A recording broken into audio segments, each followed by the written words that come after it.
해법을 찾는 토론 이슈엔 직설 시작하겠습니다. 피말리는 접전 끝에 조 바이든 민주당 대선 후보가 미국의 제46대 대통령에 당선이 됐습니다.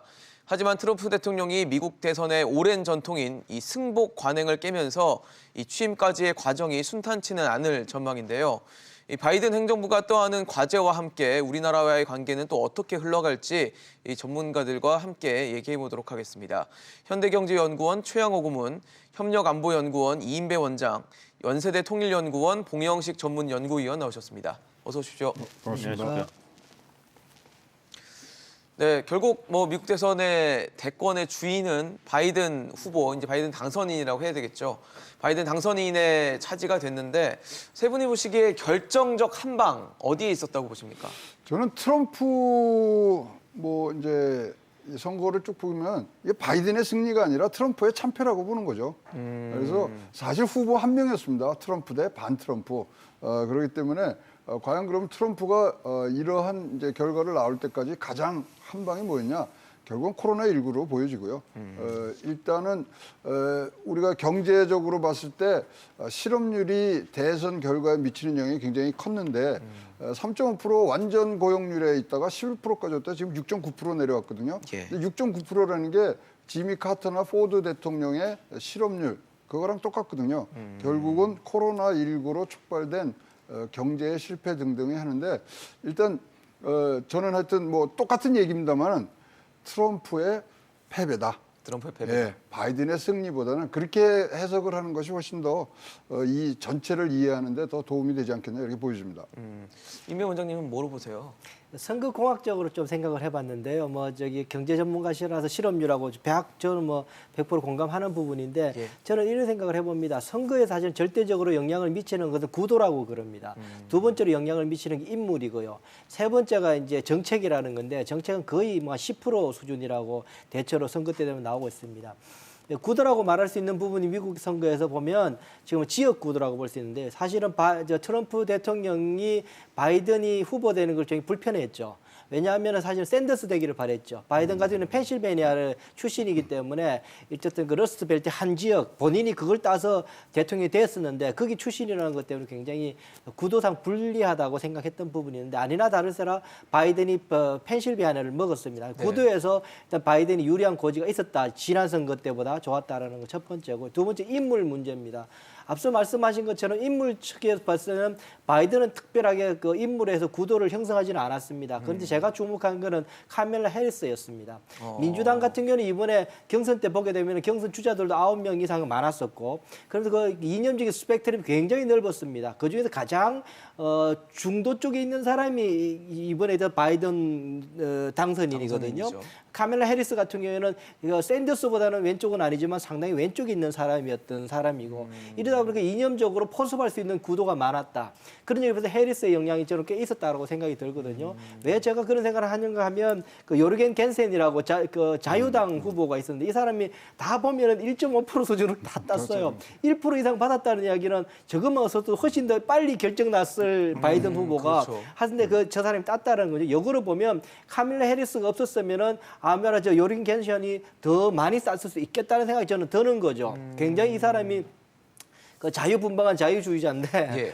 그런 사람이 이 가져갈 수 있는 표를 한국으로 보면은 정의당 같은 역할을 했던 편데 그것을 사실은 훨씬 더 이 해리스가 들어옴으로 인해서 많이 끌어당겼다 민주당이. 제가 볼 때는 이 두 가지 그러니까는 지역 구도에 있어서 바이든의 출신이 펜실베니아였다는 거 그리고 그 해리스 부통령 그 후보가 일단은 그 이념적 지평을 열렸다는 것.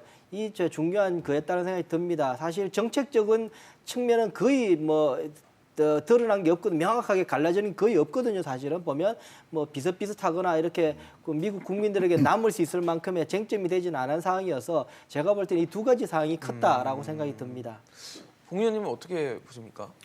먼저 이 SBS CNBC에서 저를 자주 불러주신 데 대해서 깊은 감사의 말씀을 드립니다.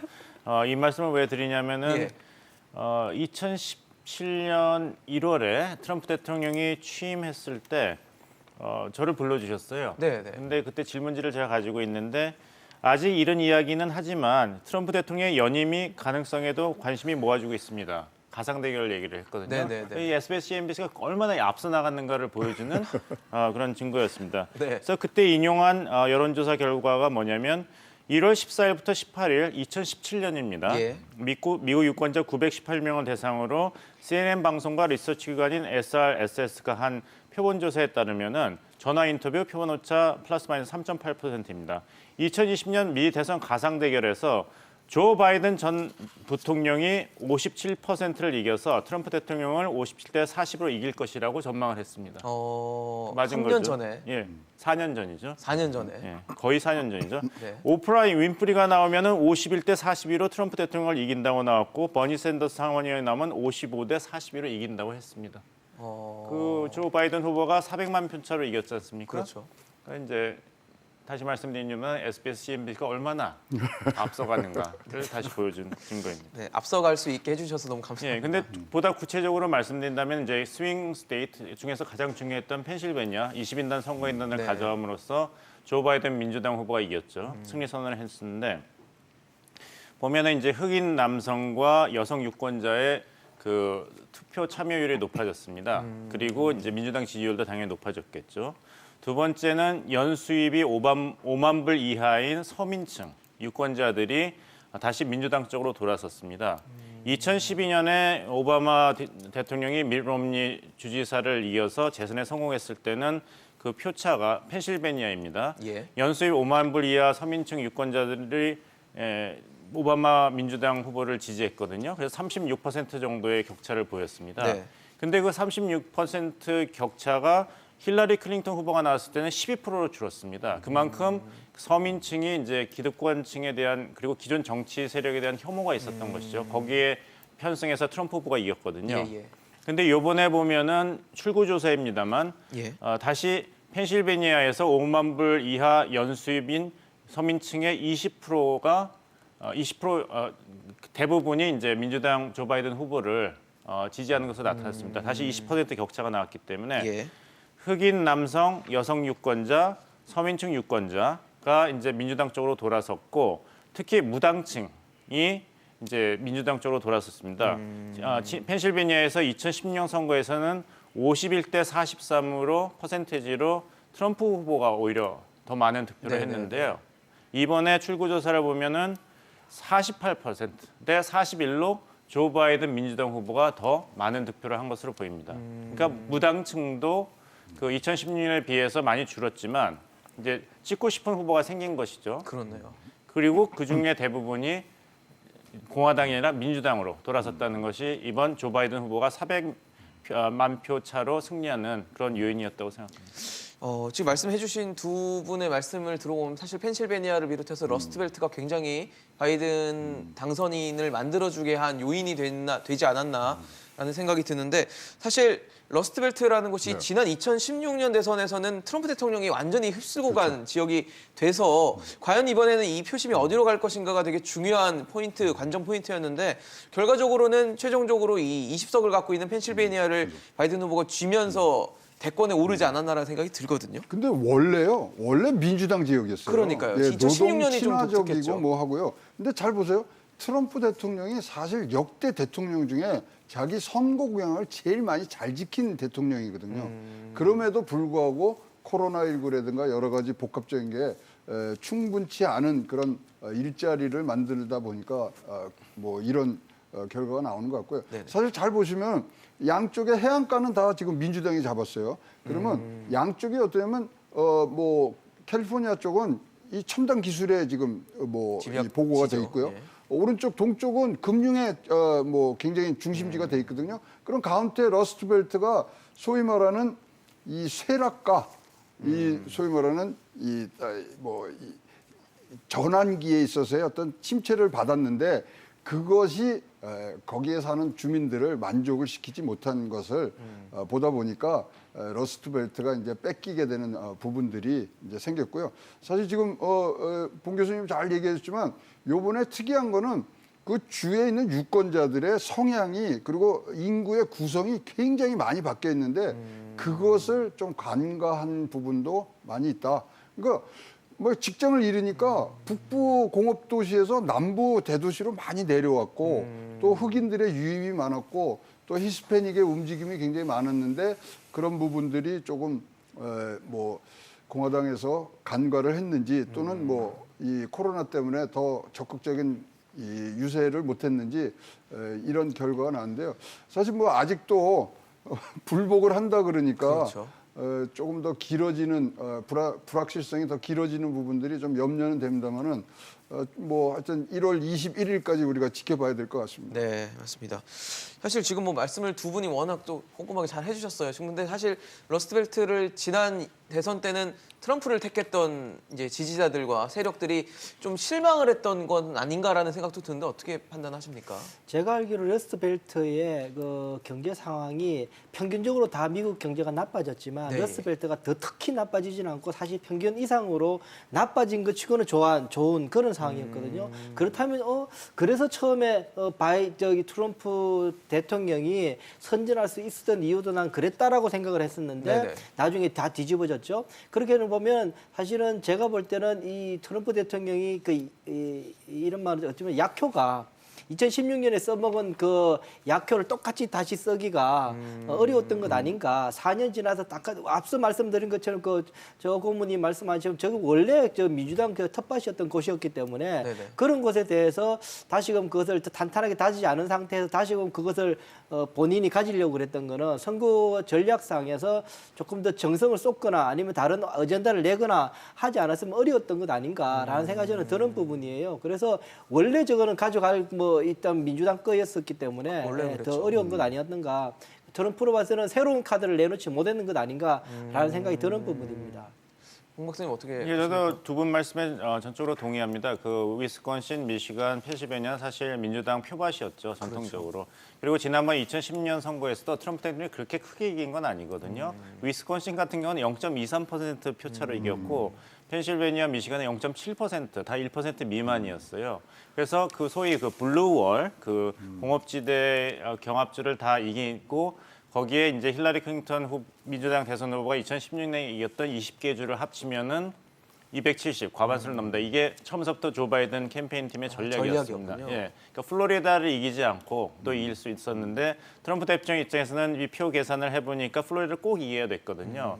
그래서 트럼프 대통령의 유세를 자세히 보시면은 플로리다에서 굉장히 많은 시간을 보냈습니다. 그 다음은 펜실베니아였고요. 네네. 그러다 보니까 소위 이 위스콘신, 미시간 그리고 펜실베니아 여기서 소위 블루월 그리고 떠오른 아리조나주에서 유세를 할 여유가 트럼프 대통령이 없었던 것이죠. 그리고 또 한 가지는 유권자들의 전체적인 실망입니다. 이제 이인배 원장님께서 잘 말씀하셨는데 2016년에 정치적 이단아 아웃사이였던 도널드 트럼프가 이길 수 있었던 거는 미국 시민들이 기존 정치와 기득권층에 대해서 질렸거든요. 그러니까 이게 나라냐라는 질문을 했습니다. 미국이 누구의 나라냐? 내가 성실한 미국인인데 특히 백인 남성들이 그런 걸 많이 느꼈죠. 고졸 정도의 학력을 가진. 네네. 나는 정직하게 살고 있는데 미국이 더 이상 기회의 나라도 아니고 공정하지도 않고 기득권층만 잘 먹고 잘 사는 나라가 됐는데 기존 정치 세력은 아무 일도 안 하는 거예요. 그래서 도널드 트럼프라는 아웃사이더를 선택한 것입니다. 힐러리 식물이 난 클린턴만 거죠, 해도 벌써 기존 정치 세력을 본 것이죠. 믿을 수 없고 거짓말을 하니까. 근데 이번은 어떻습니까? 기득권층과 기존 정치 세력을 도널드 트럼프 현직 대통령이 대표하는 거죠. 지난 4년 동안에 그랬고. 코로나 무서워하지 말아라. 나를 봐라. 사흘 만에 월트리드에서 치료받고 멀쩡하지 않냐. 네. 그럼 미국 유권자들은 이런 생각을 했죠. 24만 명이 죽었는데 그 가족과 친구는 얼마나 더 많겠습니까? 그렇죠. 그러면 저 같은 경우도 내가 미국 대통령이었으면 우리 할아버지 안 돌아가셨을 텐데 내가 백만장자면 우리 어머니를 구할 수 있었을 텐데 이런 생각을 안 가졌겠어요? 근데 트럼프 대통령은 계속 코로나 무서워할 거 없다. 나를 봐라 그러니까 아주 기존 정치인의 그런 화두와 모습을 보인 것이고 1차 대선 토론에서 조 바이든 후보를 공격하면서 당신이 뭐 한 게 있냐. 당신이 47년 동안에 기존 정치인으로 한 것보다 더 많은 일을 나는 47일 동안 했다. 그리고 코로나 사태에 대해서 책임론을 제기하니까 트럼프 대통령의 방어가 뭐였냐면은 이전 정권에선 더 했다. 그 돼지 열병이 났을 때, 네네. 이콜라 했을 때 당신이 대통령이면 더 심했을 것이다. 내가 한 거는 아무것도 아니다. 이런 얘기를 했거든요. 그럼 유권자 입장에서는 아니 그런 얘기 하지 말라고 4년 전에 당신을 테스트 안 된 도널드 트럼프라는 당신을 선출한 건데 똑같이 행동을 하니까 이제 더 이상 도널드 트럼프가 우리 진정한 미국인을 대변해주는 정치 지도자가 아니다. 이런 결론을 내린 것이죠. 그럼 결국 트럼프에 대한 실망이 결국은 바이든 당선을 이끌었다라고 봐야 되는 부분이네요. 근데 표수가 근데 또 조금 우리 예상 밖으로 나왔잖아요. 네. 6,290만 표, 6,300만 표를 받았는데 이번에 700만 표를 받거든요. 그렇다면 7천만 트럼프의- 표를 받았죠. 예, 그러니까 더 늘어났어요. 지지자들이. 그런 걸로 봐서는 또 트럼프의 어떤 이 업적에 대해서도 지금 인정을 하는 부분들도 지금 분명히 녹여져 있기 때문에 네. 사실 뭐 이번 이제 잘 뭐 미국이 선진국으로서 잘 이 봉합을 하겠습니다만은 다음 선거를 짜는 이 선거 기획하시는 분들은 진짜 머리 아플 것 같아요. 이걸 어떻게 해석해야 되는지. 그렇죠. 그럼 진짜로 이제 재선이 없잖아요. 뭐 바이든은 재선 안 하기 때문에 2024년도 선거는 진짜로 이 지략과 네. 이 선거 공학적인 부분들의 뭐 아주 기존 전선이 질서를 좀 무너뜨릴 수 있는 새로운 뭔가 전선이 혁신이 좀 굉장히 나올 필요하지 것 같고요. 않나라는 생각이 이게 좀 드네요. 이번에 보면 우편 투표가 많아졌기 네네. 때문에 뭐 저는 적당한 용어는 모르겠습니다만 또 한 일찍 나간 전자민주주의로 지금 가는 부분들도 굉장히 많을 것 같습니다. 우편 다음이 디지털이기 때문에 그렇죠. 그래서 흐름은 바뀌고 있다. 그리고 다음번에는 누가 되든 간에 젊은 사람이 될 거가 아닙니까? 78세보다 젊을 거 아닙니까? 그렇죠. 그래서 그런 변화에도 우리가 이제부터 준비해야지 요번 결과로만 보기에는 앞으로의 10년을 우리 계획하는 데는 좀 편향적일 수 있다는 생각이 있습니다. 한 가지 제가 저는 외교안보 전문가라서 미국 정치 상황을 잘 모르긴 합니다만 이번에 미국 정당에서 선거 기간 그 상황을 이렇게 보면서 걱정되는 게 예. 근본적으로 말씀드리고 싶은 것은 민주주의의 두 번째 위기다라는 생각이 사실은 들은 부분입니다. 왜냐하면 사실은 정치라는 것은 공동체의 공존 생활을 위해서 어떻게 윤택하게 해 나가는가에 대한 그 공존의 규칙들을 마련해내는 것이 정치거든요. 예. 그런데 지금 이번에 그래서 그러면은 공공성이라는 게 담보돼야 되는 거예요. 선거든 정치든 대통령 후보든 공공성에 관한 그 담보가 되지 않는 선거는 그거는 그냥 권력 투쟁일 수밖에 없는데 이번에 적나라하게 드러난 권력 투쟁의 모습만 저는 봤다. 정말로 어느 후보도 사실은 이 미국 아니면 공존의 생활하는 데서 얼마나 인간답게 살 수 있을 것인가에 대한 고민, 미국이라는 나라가 앞으로 미래의 기술적인 진보 속에서 어떻게 나아갈까 하는 고민, 이런 것들을 담은 어떤 고민들, 그런 것들 두고 유권자들을 설득하는 모습을 저는 못 봤다. 그렇죠. 이런 선거들을 통해 그렇기 때문에 아주 그 이익 투표만 있었다. 그러다 보니까는 7천만 표 정도가 역대 최고로 많은 패배한 후보지만 트럼프 7천만 표를 대통령 넘는 맞게 상황이 됐고 됐죠. 바이든도 최고의 득표를 하게 됐던 적나라하게 이익으로 둘이 갈려진 표가 되었다. 이것이 미국만일까요? 앞으로 이런 선거가 계속될 가능성이 민주주의가 그야말로 캠페인을 통해서 각 개인들의 이익 구조만 잘 살펴가지고 그것을 찔러가지고 표만 표를 게더링해낸 끊어내는. 표만 득표만 해내는 것 이것이 민주주의로 갈 가능성이 높아지고 있다. 이게 AI와 함께 묶이다 보면은 훨씬 더 적나라하게 각 개인들의 니드와 딱 맞아떨리는 공약들만 내게 되거든요. 굉장히 위험한 상황이 오고 있다. 더욱더 다시 말씀드리면 득표력과 통치력이 점점 더 갭이 멀어지고 있다. 예. 그러니까 득표력을 따는 거는 선수들이 늘어나고 있지만 실질적으로 이 공전을 잘 만들 수 있는 이 공전할 수 있는 통치력 부분에서 점점 더 그 사고 그 고민들과 그 생각들이 좀 더 옅어지는 것 아닌가. 적나라한 권력 투쟁만 남아 있어서 저는 걱정이 된다는 말씀을 좀 드리고 싶습니다. 네, 사실 지금 이번에 바이든 당선인이 한 7,500만 표 정도를 받았고 트럼프 대통령이 한 7,100만 표 정도를 넘기면서 뭐 당선을 하든 낙선을 하든 지금 7천만 표를 넘는 지지를 받았다는 것 자체가 과연 이게 어떤 의미인지가 굉장히 중요한데 지금 임배 원장님은 민주주의의 위기다라고까지 표현을 하셨거든요. 박사님 보시기는 어떠십니까? 예, 그렇습니다. 7,100만 명은 소위 트럼피즘, 미국 우선주의, 그리고 미국은 어떤 나라냐? 배인과 남성, 그리고 월가가 좌지우지하는 나라다. 그렇게 돼야 된다. 그리고 크리스찬들, 중심이 되는 사회가 돼야 된다. 이렇게 찬성한 거거든요. 7,100만 명. 그러니까요. 그러니까 7,500만 명을 설득한 조 바이든 후보가 미국의 대통령이 됐습니다만 이건 굉장히 우려할 현상이죠. 이제 정말 정치공학이 이제 정치를 압도하는. 그래서 정치라는 것이 무엇이냐? 말씀하신 대로 이익 추구의 장으로 변해버린 공동체를 구성하는 과정이 아닌 그 민주주의의 위기라고는 할 수 있습니다만 예. 만약에 이번에 트럼프 대통령이 재선을 했다면 저도 임배 원장님의 이런 우려에 동의하겠습니다.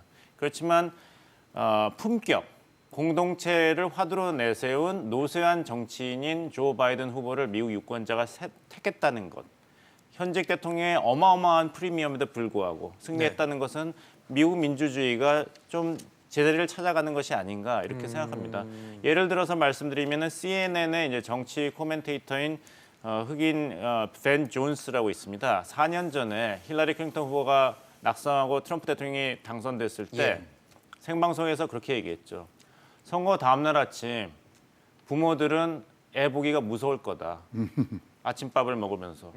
애들 보고 학교에 가서는 애들하고 잘 지내라.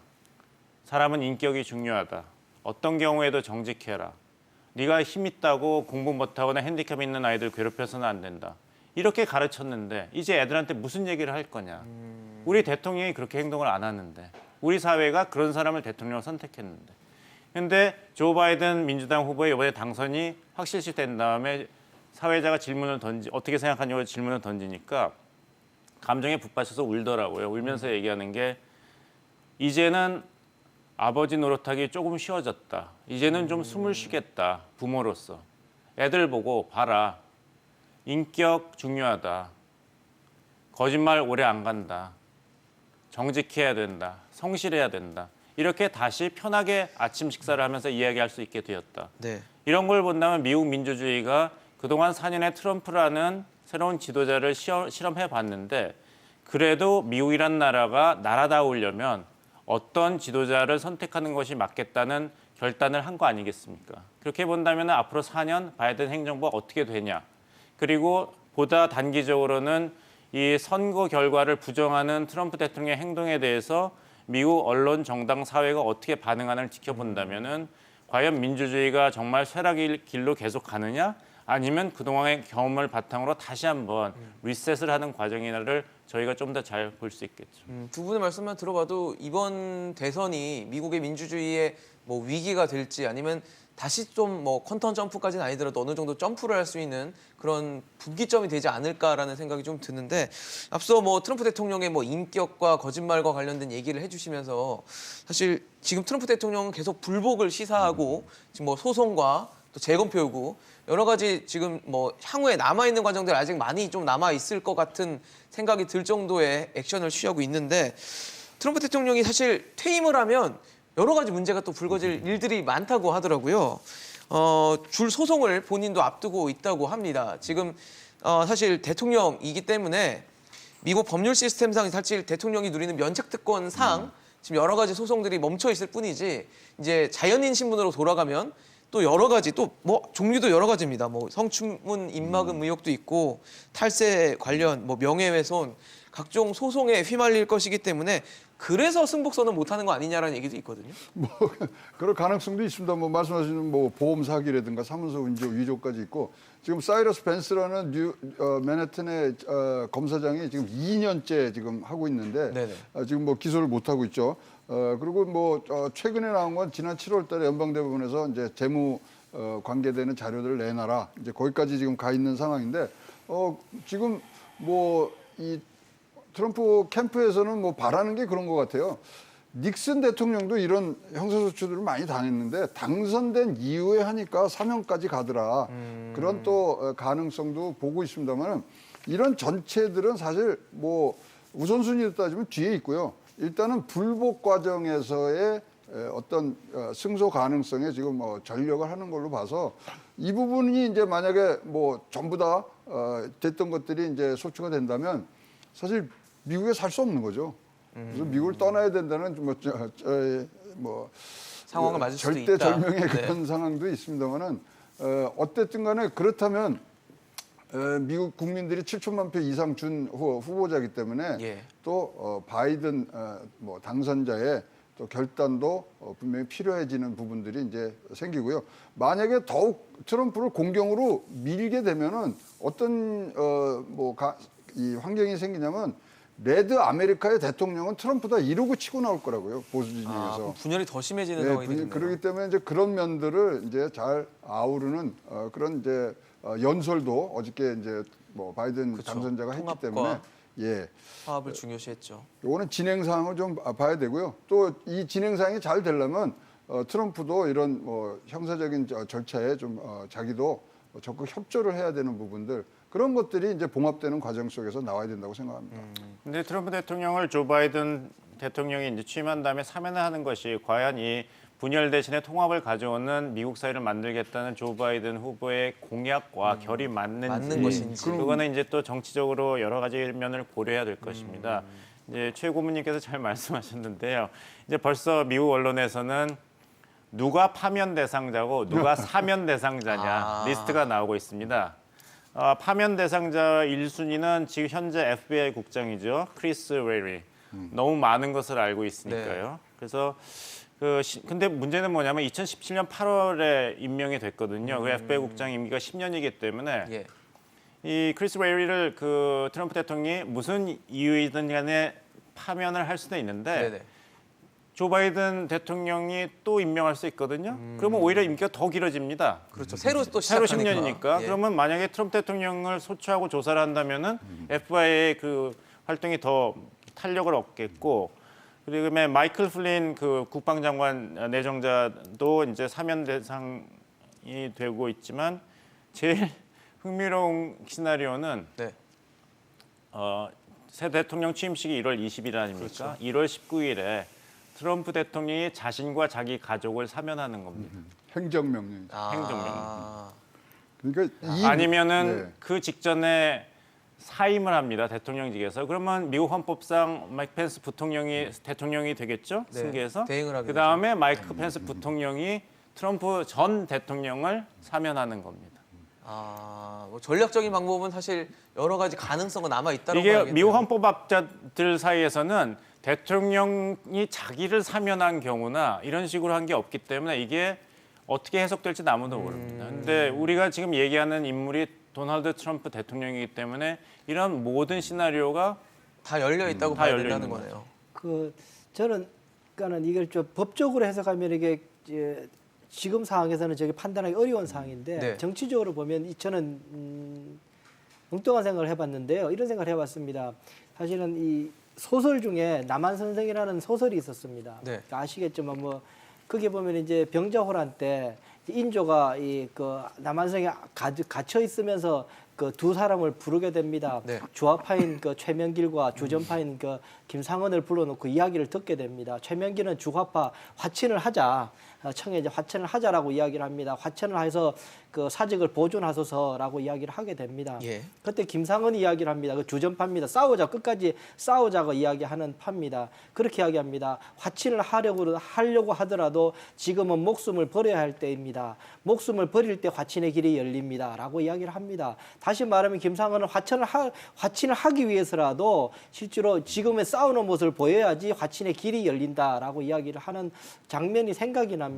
지금 정치적으로 보면 트럼프 대통령이 지금 저렇게 계속 소송을 벌리고 승복을 하지 않고 세게 밀어붙임으로 인해서 사면 이야기하셨지만 어떤 식으로는 정치적인 협상의 길은 더 넓어질 가능성이 더 높아진다. 지금이 그냥 무력하게 넘어지게 되면 그야말로 트럼프는 미국 땅에서 못 살 수가 있지만 저렇게 계속 밀어붙여서 저항권을 행사했을 때 비로소 화친의 길도 열릴 수 있다라는 생각도 저는 해보게 됩니다.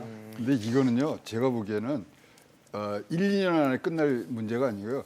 2024년도에 새로운 대통령이 나왔을 때 이것이 종점을 찍을 그런 사건이라고 보시고요. 굉장히 길게 갈 거다.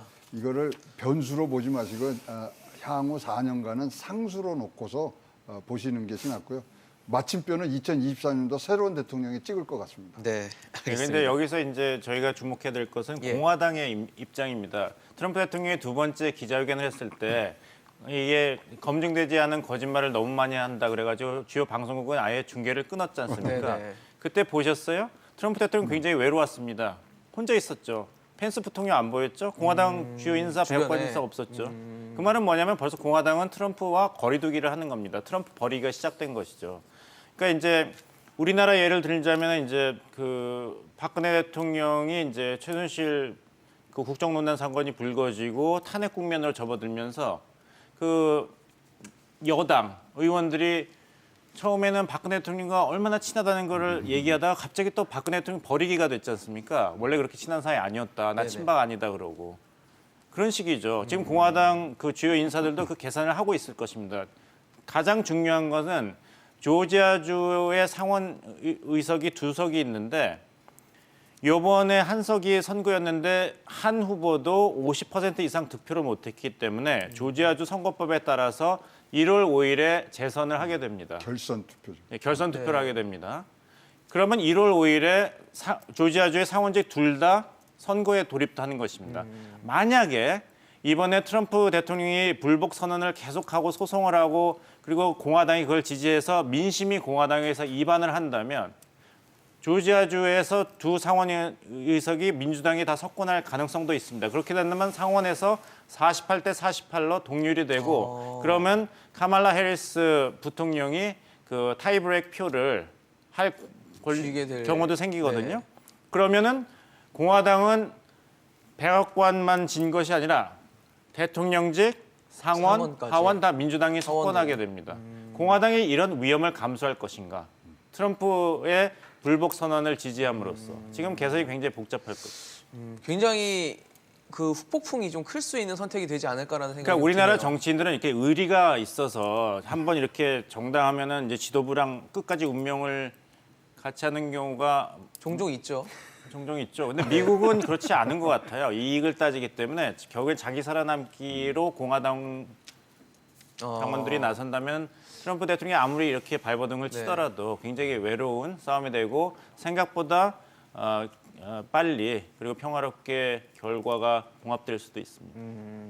사실 뭐 트럼프 대통령이 지금 불복 선언을 하고 불복 의지를 계속 내비치고 있는 상황에서 문재인 대통령이 이제 SNS를 통해서 어제 바이든 당선인에게 축하를 보냈습니다. 그리고 같이 갑시다라는 말을 하면서 앞으로의 한미 동맹에 대한 어떤 결속력까지도 같이 언급을 했는데 사실 좀 궁금한 게 우리 지금 정부 내에 과연 바이든 뭐 행정부에 들어갈 수 있는 아니면 바이든 뭐 당선인과 친한 이런 뭐 인맥들이 좀 있는 건지 관계가 좀 맺어져 있는 건지 이것도 좀 궁금한데 혹시 누가 좀 답변해 주실 수 있을까요? 보면 뭐 지금 언론에 나와 있는 뭐 유력 정치인들도 이야기가 나오지만 사실은 그건 별로 의미 없을 것 같고요. 사실은 이게 국가 대 국가의 정책이 조율되려 그러면 이제 국가 기관끼리 만나야 되는 거거든요. 제가 볼 때는 이제 4년밖에 안 됐어요. 트럼프 대통령이 4년 했기 때문에 그 전에 있었던 외교부나 인사들이 있기 때문에 외교 채널들이 있기 때문에 예. 그 외교부에 있던 사람들은 그 미국의 오바마 때 일했던 같이 조율을 했던 그런 인사들이 꽤 있습니다. 미국에도 오랫동안 이 같이 그 파트에 계속 일을 하기 때문에 예. 그 사람들하고 다시 만나면은 조율은 쉽지 않게 저는 될 가능성이 있다. 또 하나는 우리는 모르지만 국민들은 뭐 굳이 알 수 없을 수 있겠지만 이 선거 기간 동안에 청와대도 그렇고 외교부도 그렇고 각 캠프에 가서 한반도 문제에 관해서 여러 가지 조율을 하고 조언을 해 줬을 거라고 저는 믿습니다.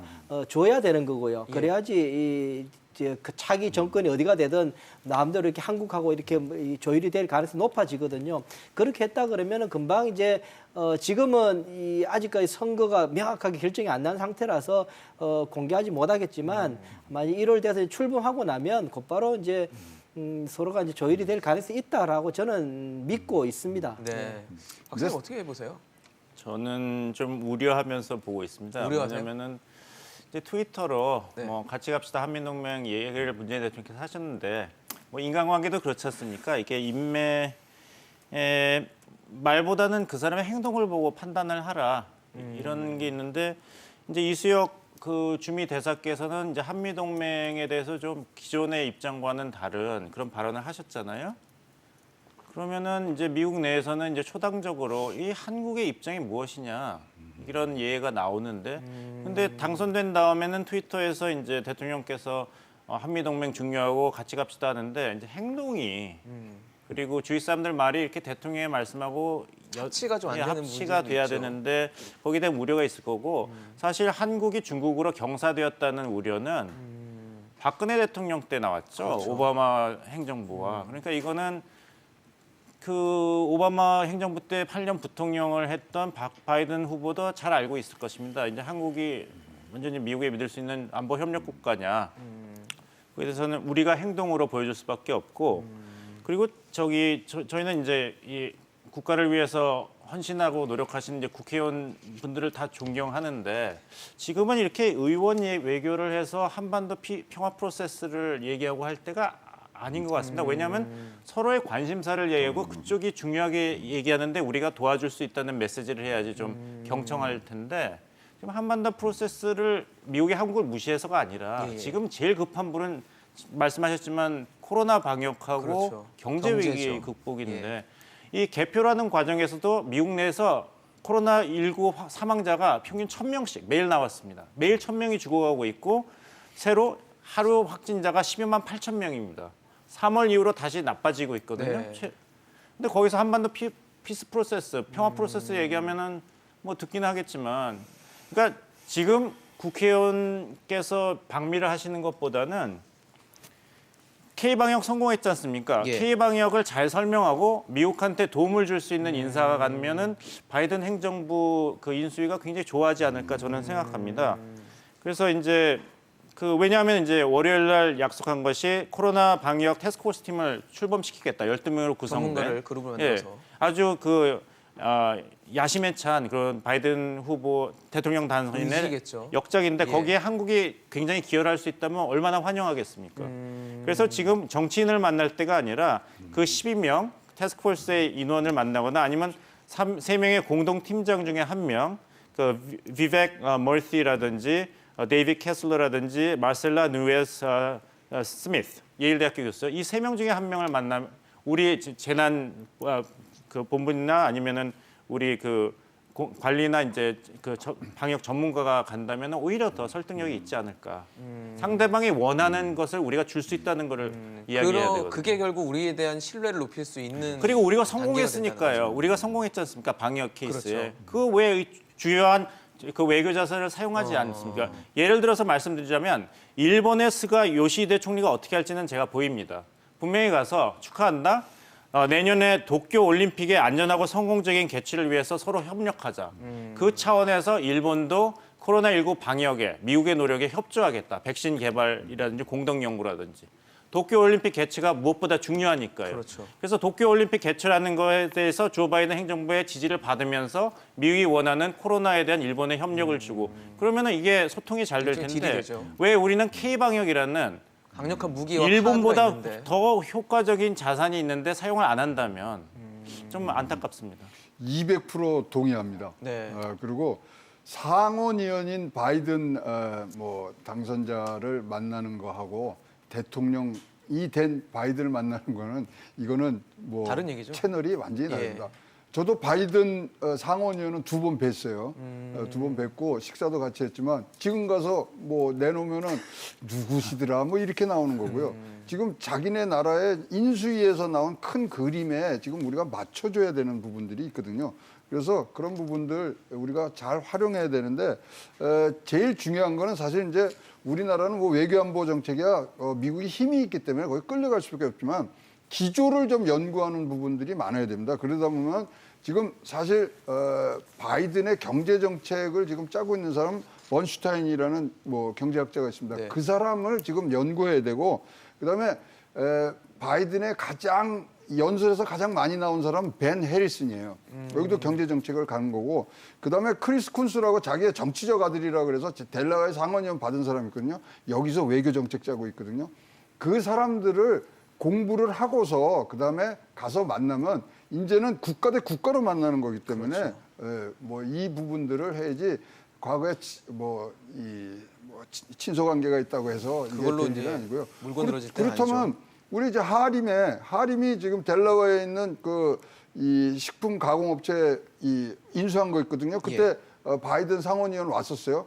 그렇다고 그래서 뭐 지금 가서 뭐 내면은 그게 되겠습니까? 그리고 뭐 상원의원 개원식에 갔다 그랬는데 이보다는 체계적으로 우리가 어떤 스탠스를 갖고 있느냐를 정하고 그다음에 미국의 지금 인수위원회에서 나온 얘기들을 합쳐서 그다음에 이제는 공식 루트로 가야 되고요. 미국 잘 아시지만 이렇게 개인 친소 관계보다 이런 공식적인 자리 가면 로비스트 쓰는 게 훨씬 더 효과적이고 더 잘 될 수 있습니다. 우리는 뭐 로비스트 그러면은 뭐 이렇게 해서 뭐 안 되는 부정적으로 거 생각하는데. 예, 아닙니다. 이거는 정식적으로 우리가 루트를 밟아서 해야 되는 부분들이 있으니까 지금 뭐 모든 신문에서 인맥 찾고 있는데 그거 할 때가 아니라 아까 말씀드린 세 사람을 지금 연구하는 게 더 필요하다고 생각합니다. 그러니까 역시 적을 아는 시간, 적은 아니지만 이제 상대방을 아는 시간이 좀 필요하고 상대방이 지금 원하는 게 코로나 방역, 코로나 극복과 그다음에 경제 위기 회복 이걸 원하고 있고 우리가 코로나를 굉장히 잘 잡아가고 있다는 평가를 받고 있다면 이것도 정말 어떻게 보면 딜할 수 있는 아주 좋은 카드가 아닌가라는 생각이 두 분 말씀 들으니까 들거든요. 네. 사실은 우리 정부의 아쉬운 것 중에 하나가 너무 뭐 여러 군데서 이야기 나오지만 너무 이 관심 분야가 좁혀져 있다. 관심 분야가 좁아지면 그 다른 상대방하고 협상할 때 그만큼 약세일 수밖에 없거든요. 그렇죠. 네, 그렇게 여러 가지 그 변수들을 놓고 우리가 쓸 수 있는 카드를 최대한 더 많이 넓혀놓고 생각 속에 많이 가지고 있어야지 유연하게 접근할 수 있는데 너무 한쪽에만 몰려 있어서 제 일성이 평화 프로세스 이야기 나오는 거는 이해는 합니다만. 조금 좀 템포를 봐서 뭐 마음 급하신 것도 이해가 갑니다만 네네. 조금 이렇게 우리가 속은 뭐 급하더라도 차근차근 하나씩 밟을 수밖에 없을 겁니다. 사실 지금 뭐 가장 급한 건 역시 경제와 코로나 극복이기 때문에 거기에 우리가 어떤 대답을 줄지 그리고 상대방에 대해서 얼마나 원하는 거 우리가 얘기를 해줄지가 되게 중요한 그런 부분일 것 같은데 그럼에도 우리가 지금 뭐 다소 성급하지만 뭐 북한 한반도 프로세스를 나중에는 언급하지 않을 수는 없을 것 같다는 생각은 드는데 바이든 행정부가 어떤 스탠스를 취할지도 좀 예상을 해보면 어떨까 싶거든요. 모든 그 길은 열려 있다 이런 일반론적으로 접근을 하겠죠. 이제 새로운 대통령이 취임하면은 그 외교안보 라인 인선하는데 몇 개월이 걸리고 청문회를 거쳐야 되는데 그리고 미국이 다뤄야 될 그 국제적인 이슈가 어떻게 한반도 이슈 하나겠습니까? 중동도 있고 시리아 내전도 있고 많은데. 그런 면에서 우리 입장에서야 급하겠지만 그것을 미국의 그 외교안보 아젠다 우선순위로 올리는 것 그거는 좀 유동적이죠. 더더군다나 김정은 위원장이 발표한 것은 1월에 조선노동당에서 새로운 전략을 발표하겠다고 했지 않습니까? 그리고 북한이 미국의 관심을 끌기 위해서 도발할 가능성도 있기 때문에 네네. 바이든 행정부의 대북 정책은 결정되려면 아직 시간이 많이 남아 있고 또한 미국만 결정하는 것이 아닙니다. 북한이 어떻게 나오냐, 무슨 얘기를 하느냐에 따라서 반응의 차원에서 그렇죠. 그런 대북 정책을 꾸려나가야 결정할 될 텐데. 텐데 아직 그 변수가 아직 현실화 안 됐는데 조 바이든 행정부의 대북 정책은 이럴 것이다. 뭐 전략적 인내로 회귀할 것이다 아니다.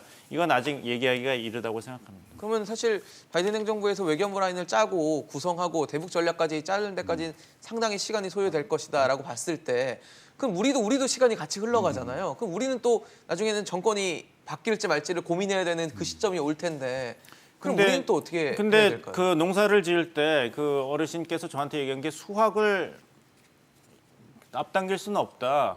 봄에 씨를 뿌리고 여름에 단계가 비료를 있죠. 주고 가을에 수확하는 거지. 내 마음이 급하고 내가 배고프다 그래서 여름에 수확할 수 없다 그랬거든요. 그러니까 이제 구조적인 거는 우리가 그 변수로 그 객관적으로 또 치밀하게 고려를 해야지. 우리가 급하고 뭐 임기에 따라서 어떻게 성과를 내겠다. 그럴 수 있는 그건 사안은 희망 사항이지. 그 현실을 직시하는 그런 냉철한 판단을 해야 될 때라고 생각합니다. 솔직히요. 이렇게 우선순위에 우리나라 뭐 북핵 문제, 한반도 문제는 제가 보기에 50이 바깥으로 나갈 것 같습니다.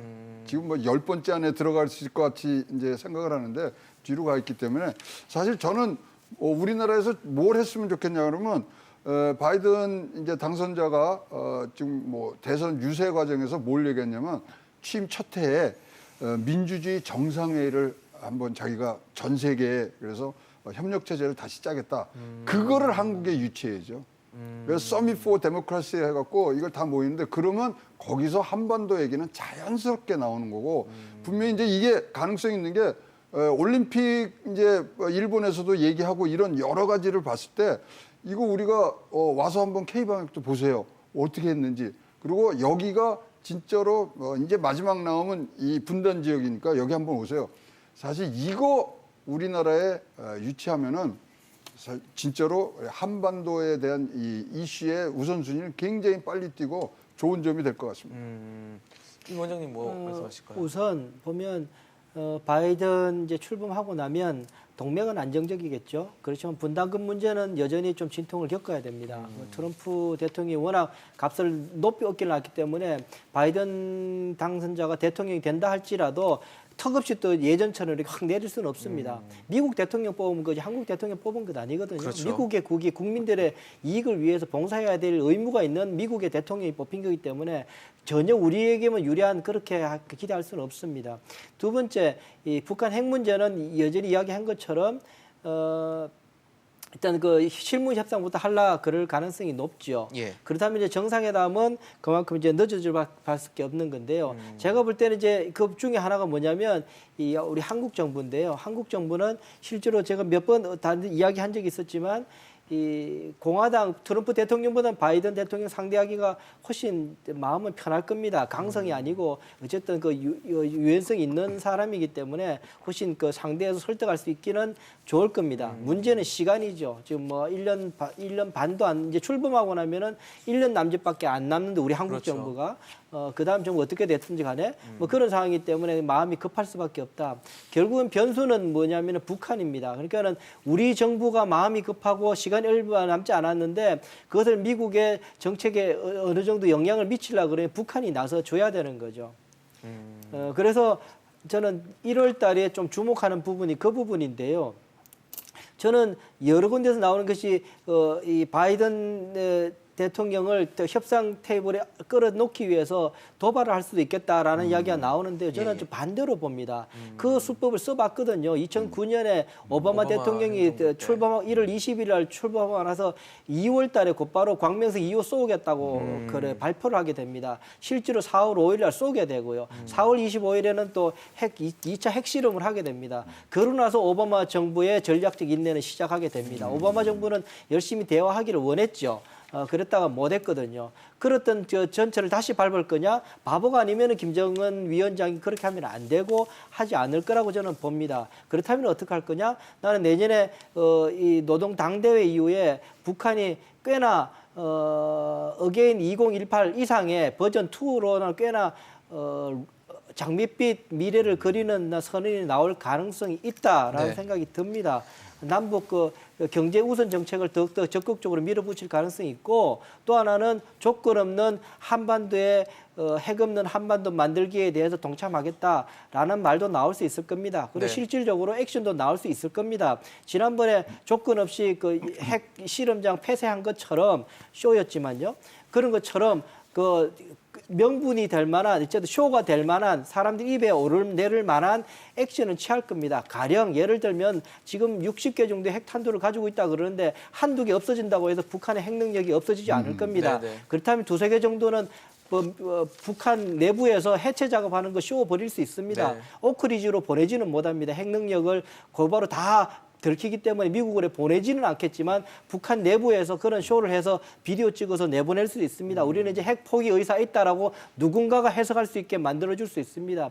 그걸 가지고 바이든 정부를 움직이게 할 수 있다. 그걸 갖고 한국 정부가 바이든 정부를 설득할 수도 있다. 그러다면 내년에는 훨씬 더 지금 우리가 상상한 이상으로 상황이 한반도 상황이 복잡해질 수 있다. 라는 생각이 드는 부분입니다. 네, 알겠습니다. 사실 뭐 지금 바이든 행정부가 본격 출범할 때까지 시간이 남아 있습니다. 그 기간 동안 많은 혼란이 예상되고 있지만 아마 우리 정부가 아까 말씀하신 뭐 코로나라든지 경제에 있어서 미국과의 어떤 호흡을 맞춰갈지를 좀 기민하고 영리한 판단과 결정을 내려야 할 시점이 아닌가 생각이 듭니다. 오늘 최양호 고문, 이인배 원장, 봉영식 연구위원과 함께했습니다. 고맙습니다.